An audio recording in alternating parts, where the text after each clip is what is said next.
Hi, my name is Donal Ryan, and I'm very happy to have been asked by Kilkenny County Council Library Service to take part in the Ireland Reads campaign and to make this video where I'll read from some of my books and I'll talk in between readings about reading and writing and publishing and this life of words in general that we're all living now. Um, the Ireland Reads campaign is fantastic, really, because it's led by public libraries and its focus is on reading for pleasure, escape, mental stimulation, and well-being. And what better way than reading, to offer ourselves an easy and accessible source of comfort and escape, because books offer windows out of our own lives into other lives in the best way possible.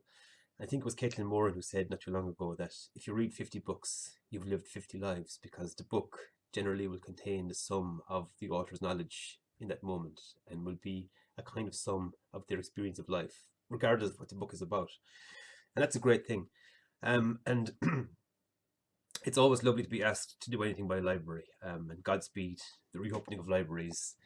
Just as a way of starting, I want to read a very short poem by one of my favourite poets, Martina Evans. Of course, I can't find it now. Oh yeah, here it is, called The Mobile Library. It came once a fortnight, and I went under the bed, scrabbling for overdue books, balls of fluff and mice skating across the linoleum. It parked at the cross for I don't know how long, and sometimes, if I wasn't ready with the books, I'd look out and it would be gone. Why didn't you tell me sooner? I'd run out breathing anxious breaths that tasted like frozen lemonade. And that was the best thing, when I knew that it was still there, my feet pressing into the deep steps. Lovely. So I'll start by reading a short extract from my first published novel, Spinning Heart. And the reason I like to read this passage is because it's from the first chapter. It's a polyphonic novel, so it's a novel with many narrators. But the main character, I suppose, if you could say that a polyphonic novel has one, is a man called Bobby Mahan, who is a recently unemployed foreman for a building company. And Bobby is talking about himself in a way that he wouldn't normally do. And that's, I suppose, the kind of conceit and artifice at the heart of the novel, that all of the characters are saying things that they probably wouldn't normally say. So they're being far more frank and open than they would be. So everyone's kind of speaking into the silence, into the darkness. And for a book of many voices, it's actually a very silent book. But this is what Bobby says anyway about himself and his wife. Having a wife is great. You can say things to your wife that you never knew you thought. It just comes out of you when the person you're talking to is like a part of yourself. We went to a play inside in town one time. I can't remember the name of it. You couldn't do that without a wife. Imagine being found out that you went to see a play on your own. With a woman, you have an excuse for every kind of soft thing. The play was about a man and wife. They just sat on the stage, on either side of a table, facing the audience, talking about each other. Your man was like my father, only not as bad. The wife was lovely. She was dog-tired of your man's all selfish ways, but still she persevered with him. He sat there, drinking a glass of whiskey that was really red lemonade, and smoking fag after fag, grinning back to his 2 ears as she read him to the audience. He had no smart reply for every criticism. They aged on stage as they were talking. I don't know how it was done. For a finish, they were both old, and their lives were near spent, and at the very last, your man turned around and admitted he thought the world of her. He'd always loved her. He put his hand on her cheek and looked at her and cried. Christ, your man was some actor. On the way home in the car, tears spilled down my face. Trina just said, oh love, oh love. So the first part of that passage happened in real life. My wife and Marie and I went to see Geraldine Aaron's play, A Galway Girl. The last part didn't happen. But the play, A Galway Girl by Geraldine Aaron, it's two-hander, a one-act play, and it's about a marriage. And there's a couple on stage, and that's what they do. They give out about each other for most of the play, and at the very end you realise that they always loved each other, and they had this fractious kind of distant relationship. But it's such a moving play, and I remember going to see it and watching two amateur actors from Limerick play the man and wife, and they were young actors and they aged on stage literally, and there was no opportunity for makeup or for changes of costumes. They just became old. It was just the most magnificent acting and a great experience. Okay, so I'll move on to my second published novel, which is the first novel I wrote, The Thing About December. And I'll read another short passage. And The Thing About December is a novel that I wrote about a man called John Z. Conliffe, who became very dear to my whole family and was given a place at my family's table. He came so alive. And I don't know if it's the best advice, but it's still advice that I always give writers, people starting off especially, or people thinking of trying to get a story or a novel down on paper. And the advice I give is to try to inhabit the character you're writing, especially your main character, and try to become them, because that's for me what the act of writing fiction is about. It's about trying to imagine what it might be like to be somebody else, because we can only hold our own truths as certain. Very few things are actually certain in life. And so I think we have to dredge from within ourselves always when we create fictional characters, even if they're wildly different to who we are. But we use our own memories and our own experience and our own emotion and our own experience and the experience and lives of people around us, I suppose, as well. And we distill these things into our fictional characters. But John Z came very alive as I wrote, and he became very dear and very precious to my family, and everybody was in love with him, kind of, and very sad after him. So the novel is written in the calendrical form. So this is the chapter of July, where John Z is thinking about what July was like when he was a child. No school in July. You could give every day knocking about the farm with Daddy. Or if he was right busy or had to go off laying blocks, you could stay in the kitchen and Mother would allow you sit up on the worktop and watch her baking. Or you could walk over across the river field and see could you spot a rabbit or a hedgehog along by the ditches, or maybe even a diving kingfisher. The sun didn't always split the stones, but even if it rained, it was never cold and the earth would steam after it. And you could even swim while it rained. And you could kind of know then how the wild animals felt being free. Daddy would bring John Z to the Munster final, and Paddy Rourke would go with him as a rule. If it was on in Cork, they'd stop at the hotel in Mitchelstown on the way down for their breakfast. They always stayed a beautiful fry in that hotel. One time, Daddy was going mad looking for more toast, but the little waitress must have gone off on her break or something. So Daddy bowled off into the kitchen to make his own toast to hell, and Johnsy was scared in case he got into trouble. And Paddy shook his head and said, "Your Daddy's a madman."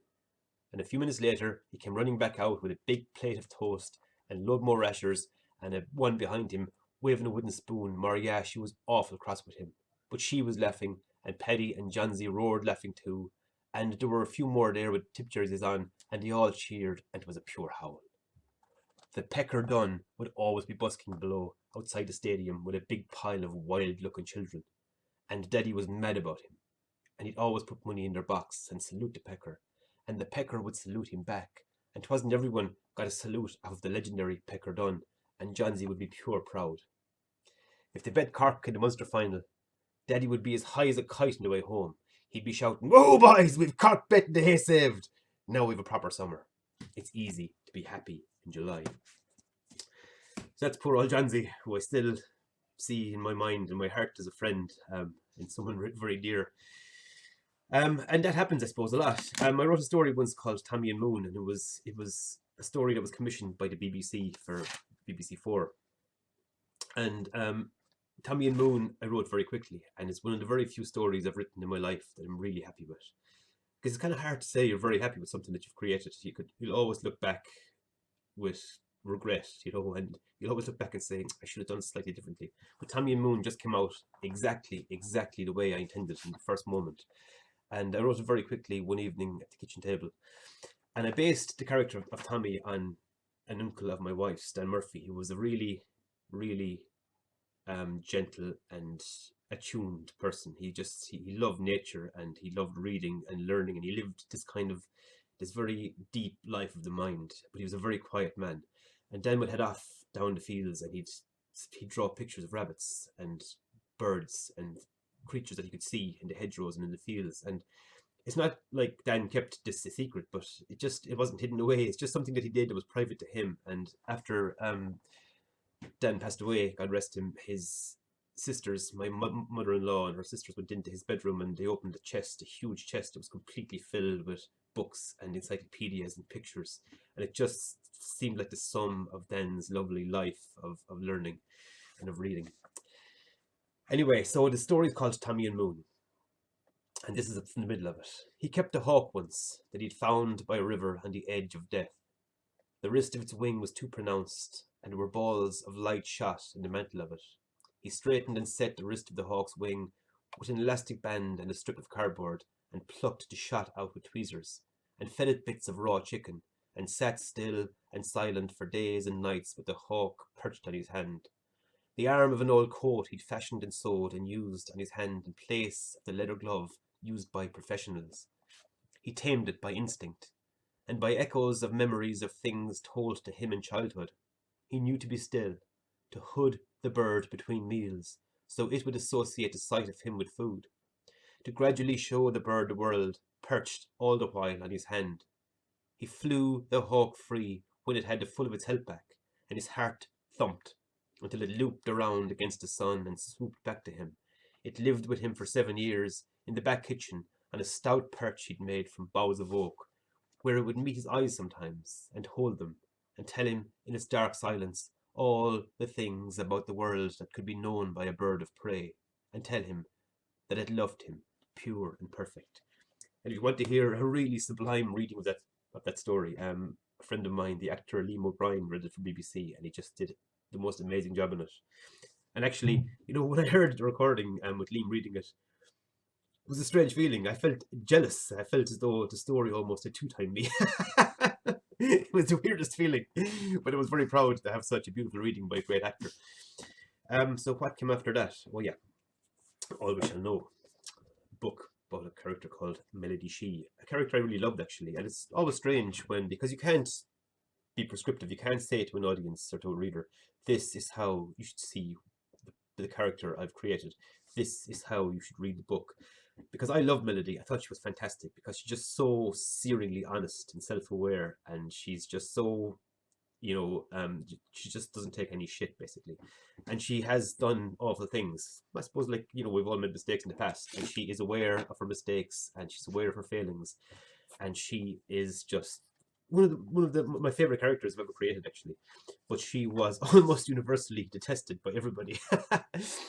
Funnily enough, actually, that happens very often, and two of the characters in my books who I based fairly closely on myself, one of them is Lampy Shanley, and the other one was Rory from Spinning Heart.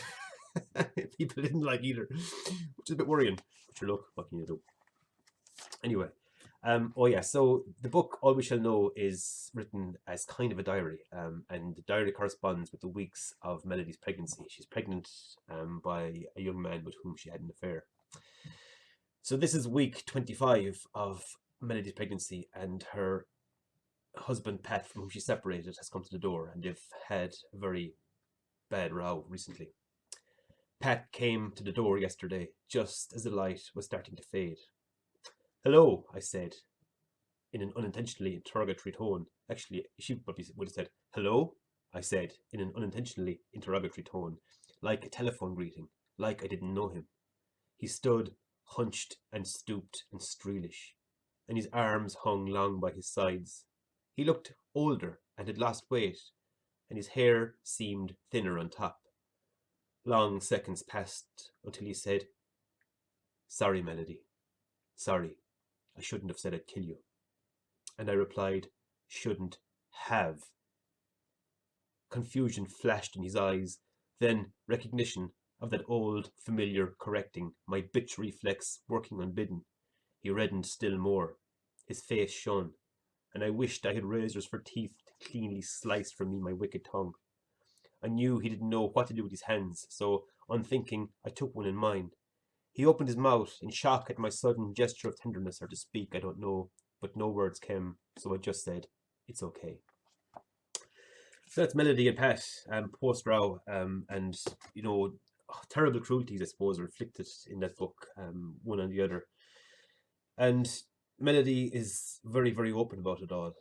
Actually, funnily enough, I happened to see once on Facebook somebody saying that they were reading that book, and because a character said "shouldn't have" instead of "shouldn't have," they flung the book across the room and refused to read on. And they were going, how could Donal Ryan not know that that's wrong. So if they'd only gotten to that part of the book, you know, they mightn't have flung it across the room. But sure, again, what can you do? So after All We Shall Know, I wrote a book called From a Low and Quiet Sea, and I based a lot of what happens to one of the characters, Farouk Galahad, on conversations I'd had and information that I'd obliquely and tangentially acquired about what it might be like to be a refugee from somewhere like Syria or Iraq or somewhere like that was war torn. Because I spent 7 years working in a job where, on a weekly and sometimes daily basis, I met people who were claiming asylum from these countries, and it was never my business or my job to ask them about their experience. But you know, I aggregated this knowledge over a few years, and sometimes people are open and they want to talk about things, and sometimes it felt as though I shouldn't be listening to this. You know, I shouldn't. I'm taking liberties here, but how can you say, "Don't tell me your story"? Because it's got nothing to do with my business today as a government inspector, and I never could.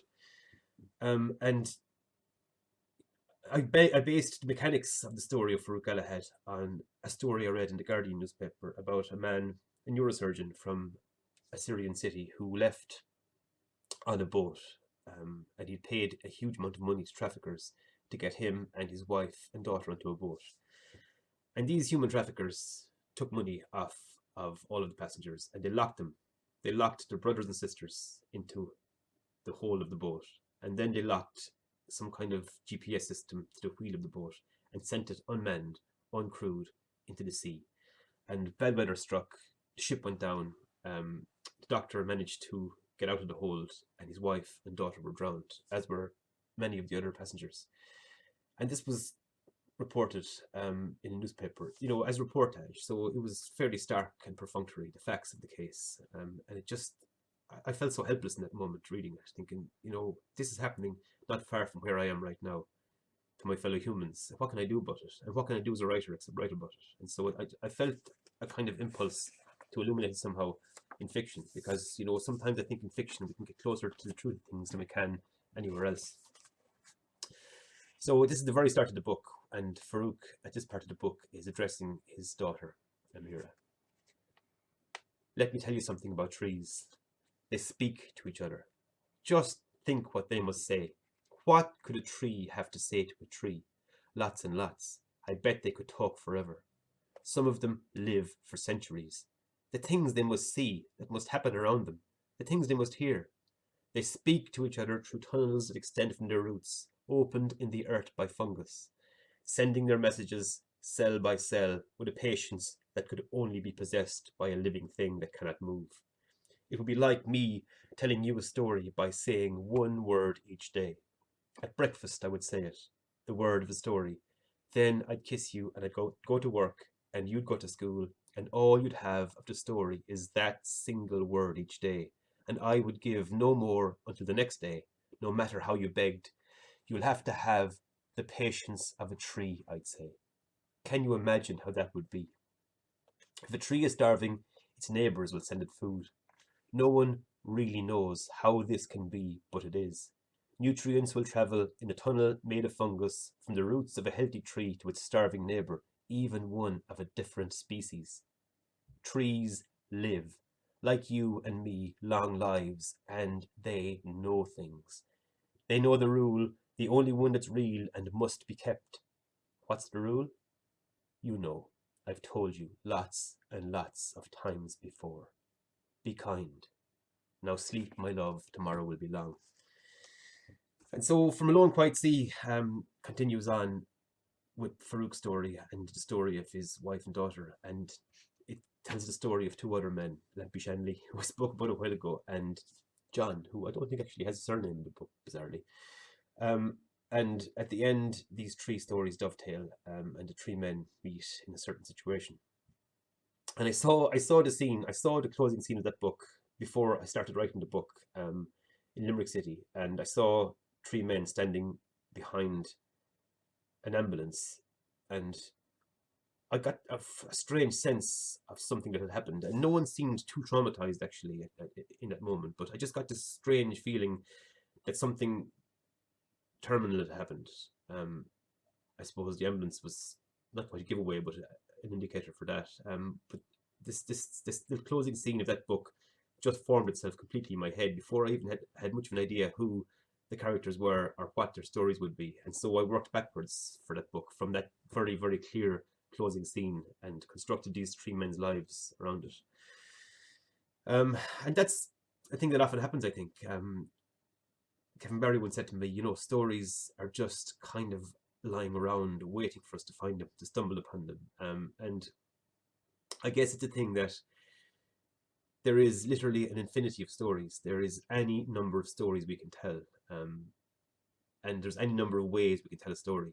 But still, we're always, I think, writing about the human condition and the human experience and ultimately human connection and love or its absence. And the voices we need and the ideas we need, they just teem around the world, all around us, all the time. And so I guess it's just a matter of being open to them and of seeing everything as our own raw material and being kind of fearless about it, thinking, there's no story I can't tell. If I'm going to make sure that I keep part of my focus fixed firmly on decency and human dignity, and I'm trying as much as I can to get things right and to do my research properly, there's no story I can't tell. And that's a very important thing, I think, for a writer to tell themselves. It really is. And so I'll move on, not quite swiftly, to Strange Flowers, my last published novel. And it's not really a spoiler to say that there's a character in Strange Flowers, Alexander Elmwood, who comes from East London to settle in North Tipperary. And of course, this is North Tip in the 70s. Like lots of other places in Ireland, if you're a young, healthy male and you've come to this parish, you're going to be press-ganged onto the local hurling team. And I think Burgess probably were intermediate, actually, because I based the village in this book loosely on my own home village, my home parish of Burgess in North Tip. And so Alexander, of course, is seen as this, this prime specimen of manhood, and so he's kind of told, you have no choice, mate, you're playing hurling, that's it. He'd had only a vague idea of what hurling was. He'd heard men talk about it in the hotel in London, of course. Irish men. No one else would care about a game played only in one country by wild animals. He remembered a porter huddled one September Sunday in the corner of the canteen with a transistor radio pressed to his ear, roaring every now and then, telling the head porter to fuck off every time he beckoned him from the doorway, and finally jumping up and punching the air and howling with tears on his face. His team had won some big trophy, some final. Alex didn't know or care, but he shook the man's hand all the same and listened as he told him of the victory at a speed too great for half of his speech to be understood. He remembered the man saying over and over again, "Whoa boy, fuck them bastards, whoa boy!" When a man from the Lake Road drove up to the halfway stile and parked and walked the grassy lane to the house with a wooden thing like a shortened, blunted hockey stick in his hand, Alex had a sense of what was coming. "Oh, here he's on," Paddy said. That's Alexander's father-in-law. As though he'd known this would happen. As though this was an arranged designation, a matched courtship.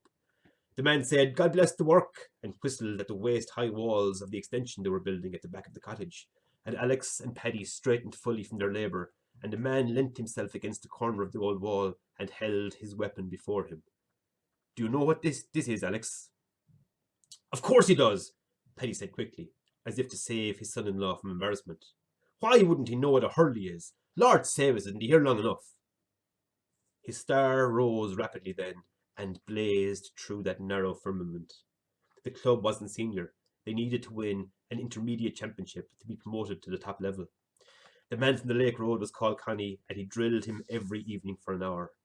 Alexander learned to rise the hard leather ball and swing and hit it, to run with the ball balanced on the end of the hurley, to bounce the ball off the end of the hurley as he ran, to throw it up and hit it on the fly. At training, he was shocked at the ferocity with which his teammates tackled him, running into him shoulder down, slamming into his diaphragm, so that all of his breath was knocked from him, and he lay broken and airless and exhausted on the grass of the pitch.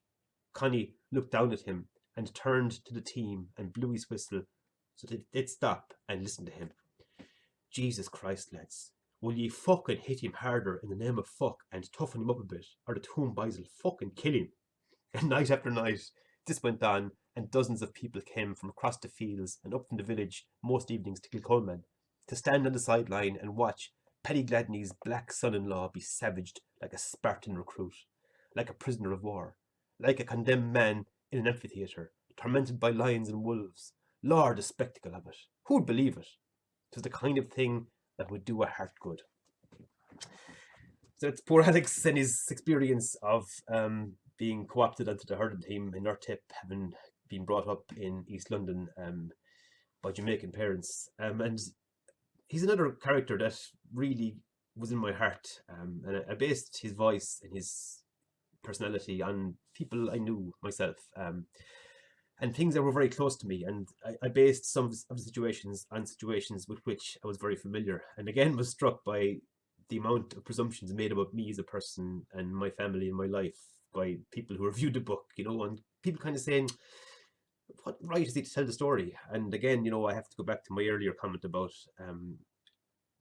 being a writer and about telling ourselves as writers. Every story is our story to tell. It's just a matter of being respectful and trying to be as truthful as possible and trying to get to the truth of things, because that's kind of, I think, what creativity is about, isn't it? It's what writing is about, and what all art is about, is trying to strike at the heart of some truth about the human condition, about the human experience, about this complex, agonizing, joyful thing called life. And we'll never get to the truth. Mary Costello, one of my favorite writers, spoke to my UL MA students last week, and she said, sometimes you feel as though you've got your hand on something, you've grasped it, and it'll just evanesce and move away from you, and you have to go and chase it again. And we're always engaged in that pursuit, the chase, that attempt to try to describe something perfectly. And when the perfect piece of art exists, that perfectly encapsulates and illuminates and describes the human condition, we may all hang our hats, we may forget it, because it'll exist. There's no point trying anymore. That day will never come. How will we even know the truth when we arrive at it? I'd like to finish by reading a poem that I love, because it's a poem that is so full of hope for humanity, and it's a poem that gives me personally great comfort. It's written by an American poet called Sharon Olds, and it's called Summer Solstice, New York City. By the end of the longest day of the year, he could not stand it. He went up the iron stairs, through the roof of the building, and over the soft, tarry surface, the edge.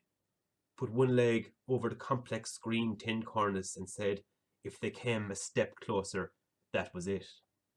Then the huge machinery of the earth began to work for his life. The cops came, in their suits blue-grey as the sky on a cloudy evening, and one put on a bulletproof vest, a dense shell around his own life of his children's father, in case the man was armed. And one, slung with a rope like the sign of his bounden duty, came up out of a hole in the top of the neighbouring building, like the hole, they say, is in the top of the head, and began to lurk toward the man who wanted to die. The tallest cop approached him directly, softly, slowly, talking to him, talking, while the man's leg hung over the lip of the next world, and the crowd gathered in the street silent, and the hairy net with its implacable grid was unfolded near the curb and spread out and stretched as the sheet is prepared to receive at a birth. Then they all came a little closer, where he squatted next to his death, his shirt glowing its milky glow like something growing in a dish at night in the dark in a lab. And then everything stopped as his body jerked, and he stepped down from the parapet and went toward them, and they closed on him.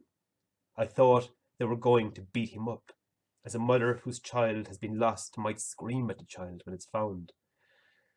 They took him by the arms and held him up, and leaned him against the wall of the chimney, and the tall cop lit a cigarette in his own mouth and gave it to him. And then they all lit cigarettes, and the red, glowing ends burned like the tiny campfires we lit at night back at the beginning of the world. I think it's a beautiful poem, and it's just full of hope and compassion and warmth. And so thanks for listening if you've managed to listen this far, and thanks again to Kilkenny County Council Library Service and to the Ireland Reads campaign. Bye bye.